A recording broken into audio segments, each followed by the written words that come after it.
How's it going, people? Welcome back to my channel. Another rumour roundup for you guys. Not only rumours today, to be honest, there's some confirmed news as well. So before we get straight into it, keep up following the Instagram Turkish LDN, the Twitter too, Turkish LDN. The follows are going up every single day. Love for all the support, love for all the feedback as well. I go through messages often, and I go through comments often. So keep it up, guys. Keep it up. So yeah, let's get straight into it. A deal has been agreed, apparently. A deal has been agreed, but how? You tell me, am I missing something here? How can a deal be agreed with the player without a fee being agreed with the club? And it's not even like we're near agreeing a fee with the club. We're some way off. So how can we have agreed a 5-year contract with the player? Someone explain that to me in the comments. Because surely that's what FFP is about. That's what's illegal right now. You can't be tapping up players. You can't be talking to young players before you talk to the club, before you agree and move with the club. So how are all these tabloids, how are all these YouTube channels, how are all these people telling us that a deal has been agreed? It just doesn't make sense to me. Unless I'm missing something, like I said, let me know in the comments. Unless I'm missing a loophole or some sort of information that helps it make sense, don't believe it. Don't believe it at all. How can we, I'm going to say it again, how can we agree a contract with the player before agreeing a fee or terms with the club itself? You can't. You can't. So I just don't understand where that's coming from. I just don't understand how everyone's running with it, from big newspapers, big channels, big YouTube channels, big YouTube personalities. It just doesn't make sense. To me, you have, like, it's not even to me.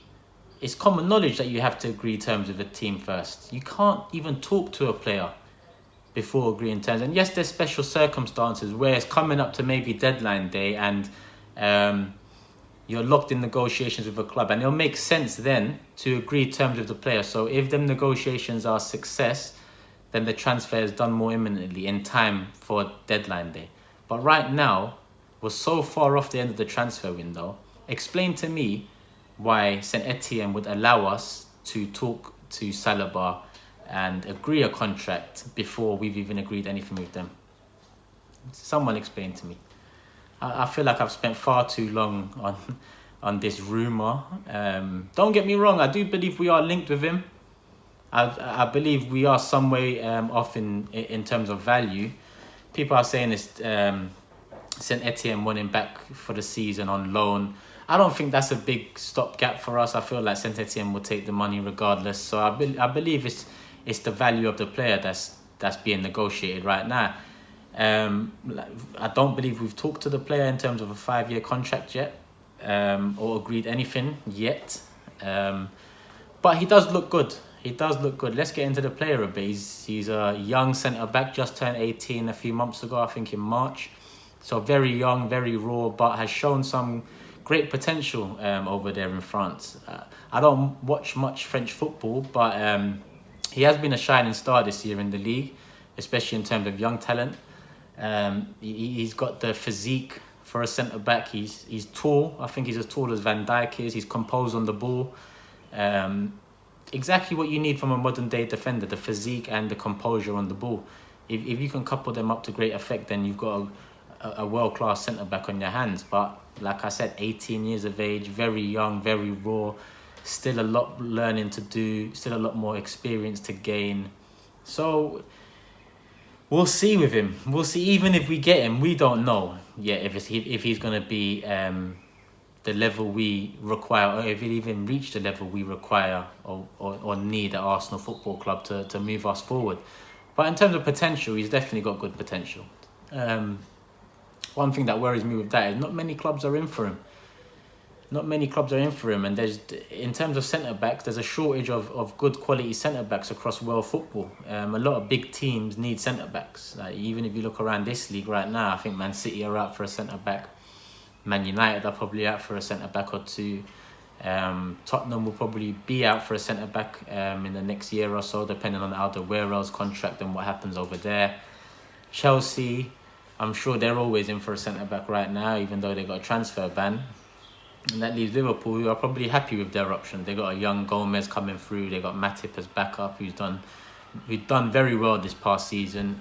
Basically a first team player, and they've got Van Dijk, the best centre back in the league last season, probably one of the top 2 players in the league along with Sterling. So Saliba sounds good to me, but it's not going to immediately fix anything for us. Don't forget we've got Holding and Mavropanos, 2 young centre backs already at the club. So adding another one, I'm not, like I said, I believe we're in negotiations, but I don't think we're going to allow ourselves to get bumped for him. That's just down to the fact we've got 2 young centre backs already. I think the need defensively for us is a bit more experience, a bit more been there, done that sort of centre back. Obviously, with no Champions League football, it's hard to get a good quality been there, done that centre back. But we'll see, man. We'll see. But in terms of Saliba, great potential. But I wouldn't believe that we've agreed a 5-year contract with him. Just doesn't make sense to me. Doesn't make sense. But moving on to the confirmed news. It was in the talks a few weeks ago. I'm not sure what the hold-up was, but FREDDIE Ljungberg is now the assistant manager, assistant coach to the first team. He came back to the club last summer. He's been in and out the club since retiring, to be honest. He was an ambassador at first. That was his first role post-football at the club.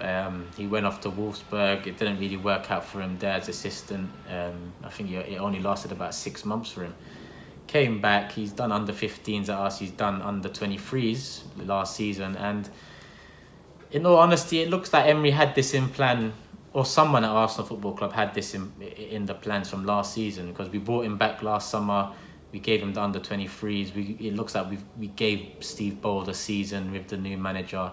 But my thing about this whole news is like, look, Ljungberg coming in to be assistant manager, great news, because we need a little shake-up there as well. Steve Bold essentially taking over from Pat Rice, and in my opinion, he was just as much a yes man as Pat Rice towards the end of his career. So he didn't challenge enough, and some small part of the blame has to go to him in terms of how Wenger left the club, and Steve Bold being in a position to really question and really challenge the man at the top. Who knows, he might have done that, but at the end of the day, he stayed in his role. He was part of the mess we're in now. What I don't like is that he's automatically been given the under 23 job. Like what? I know he's done work previously with younger squads at Arsenal Football Club. That's how he worked his way up post retirement from football. But in my opinion, it's just laziness. You take Ljungberg from under 23s, you put him as assistant manager here, and you're just giving Steve Bold a job for the sake of it. That's how it looks to me. I don't believe he's the best man to take over our under 23s, especially at a time when I'm looking at our youth team and young talent to hopefully find 1, 2, 3 players to come through in the next few seasons. We evidently don't have the money like the big boys in the league do, or the big boys in Europe do. So we're going to have to rely on some internal, homegrown talent at the club. Leaving Steve Bold with that responsibility doesn't fill me with great hope, in all honesty. We've got a few good youngsters there at present, Saka, Amici. Well, them two shine for me. Medley's obviously a good centre-back. But it's leaving Steve Bold in charge of youngsters like that. He might be a bit out of touch, in my opinion. A bit out of touch with modern-day people and footballers, and especially youth. The age gap is there to see. Yes, he'll command some respect because of what he's done at Arsenal Football Club. He's obviously a legend at the club. But in terms of post-retirement and what he's been able to produce and assist with in the backroom team, it just, in my opinion, hasn't lived up to any great hope. And when you look around and you see Tony Adams isn't on the payroll, Ian Wright, he's not at the club. Thierry Henry, short-lived stint at the club. It makes you it makes you think, but in my opinion, it justifies what I say about Bold being a yes man, because the people that kind of go against the grain and went against Wenger's ideology, or even spoke up against Wenger, they never got a chance at the club post retirement, or they their chance was short-lived. Henry being the example, do you know what I mean? So obviously, good news for me. Freddie Ljungberg's assistant manager, legend of the club, won multiple trophies, FA Cups, leagues, scored one of the best FA Cup final goals ever, in my opinion, against Chelsea. Bent it from a tight angle. And like I said, he's worked his way up. He's worked his way up since, done under 15s, under 23s, and now he's going to get his chance as assistant at Arsenal Football Club first team squad. What this could also indicate is next season, obviously Emery's deal, there's an option there to cut it short. He obviously signed a 3-year contract, but in the second year, there's a clause that says Arsenal Football Club can end that contract without any compensation being paid. So obviously this season's a big season for Emery, it's a big season for the squad, and who knows, Freddie Ljungberg might be being lined up for a potential Arsenal managerial role next season or the season after.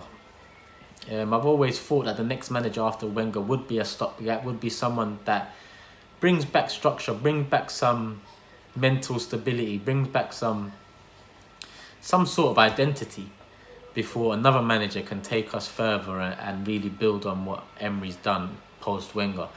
I've always seen it like that, hence why I'm against letting Emery go, or all the pressure against Emery this season. Like, any manager needed to, at least, especially the way our club was left. But yeah, that's what I think. I think he's being lined up for a potential next Arsenal manager.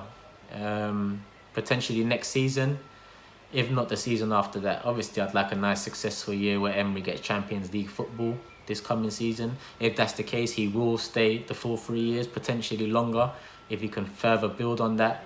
But like I said, next season is a massive season for Arsenal Football Club, and one player that won't be a part of it is Ospina, who's the first sale of the transfer window for us. What was it, like 3-4 mil?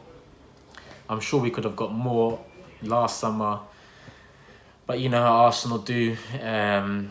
We don't sell players well, man, in terms of value.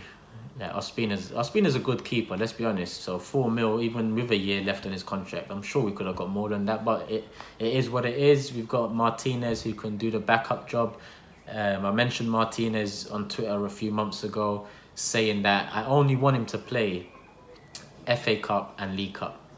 I want Leno to be the keeper in the Premier League and in Europe. Because this whole chopping and changing of keepers, it's a new thing. It's like a new age thing. And to me, our first choice keeper needs to play in the first choice competitions. Our aim is Champions League football next season. The two competitions that can get that is the Premier League and Europa League.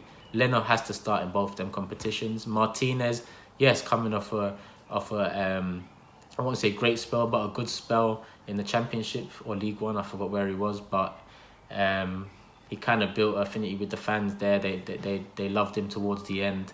So he deserves a chance in the FA Cup and League Cup for me.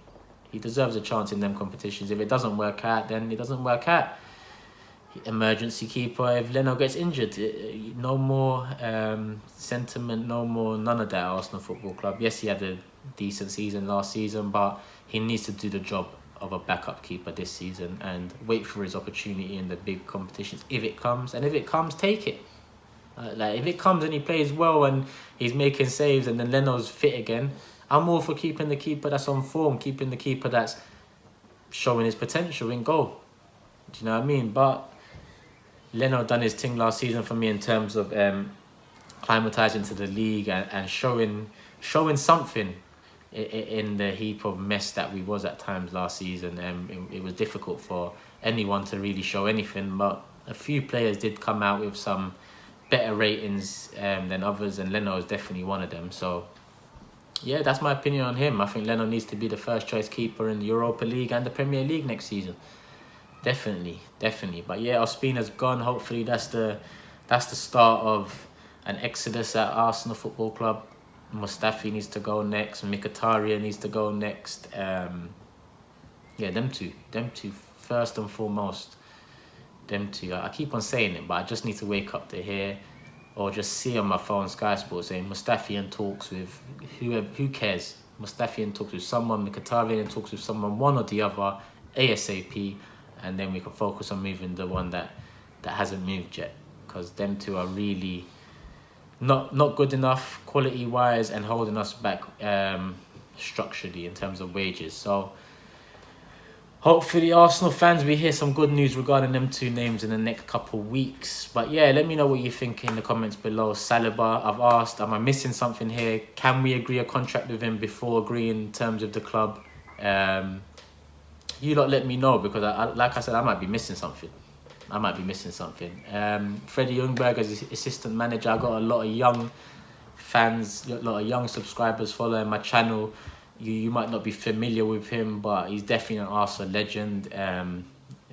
He had one of the best chants at the club. So hopefully we bring that back next season and improve on the atmosphere that we created at times this season. And obviously finally Ospina, any final words for him? To be honest, it is what it is with him. He did a job for us, and it's time to move on. Do you get me? It's time to move on. But yeah, like I said, keep on retweeting, sharing, liking, commenting, follow the Instagram, follow the Twitter. Things are coming real soon. My team as well, like I said, Becoming a Manager episode 2 is coming out real soon. My first match as a manager went very well. I won't expose what went down, because the video is due to come out soon, but things are looking good, man. Things are looking good. Hopefully AFTV, AFC, DTFC, they're all ready to play my team real soon. Got a lot of good young talent on my team. So yeah, look out for that, people, and love.